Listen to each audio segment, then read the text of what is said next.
Good morning, good afternoon, good evening, depending on your time zone. Thank you for joining us again today on Wisdom Minute as we continue our conversation on this series. We're on the second episode today. We're talking about lessons from the lion.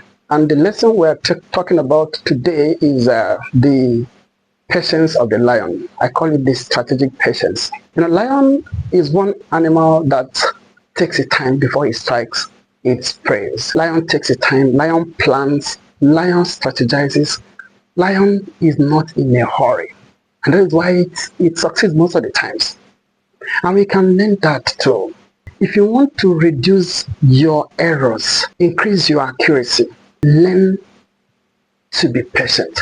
Haste makes waste. Most times we are in a hurry, we increase our chances of making errors. But if we can learn from the lion, we can be patient.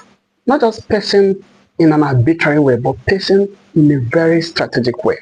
If I think back in retrospect and you discover that most wrong business decisions or maybe relationship decisions or career decisions you made, you most times were in a hurry.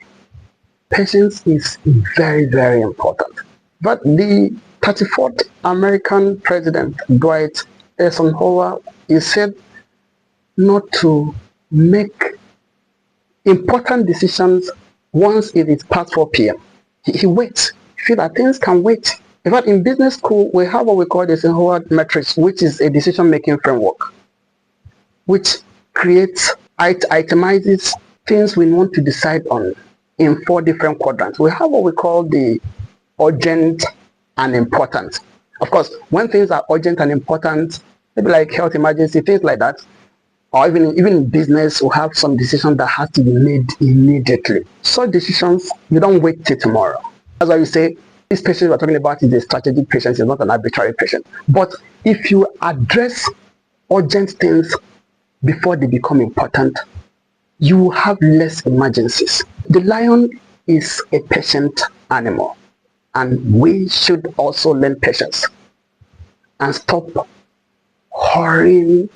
People bring documents for you, they tell that you should sign it immediately. Wait. Sleep over things. Sleep over. Think through things before you make decisions, and you will reduce your error margins. I hope you've learned something today. Until I see you next time, be good. Bye-bye.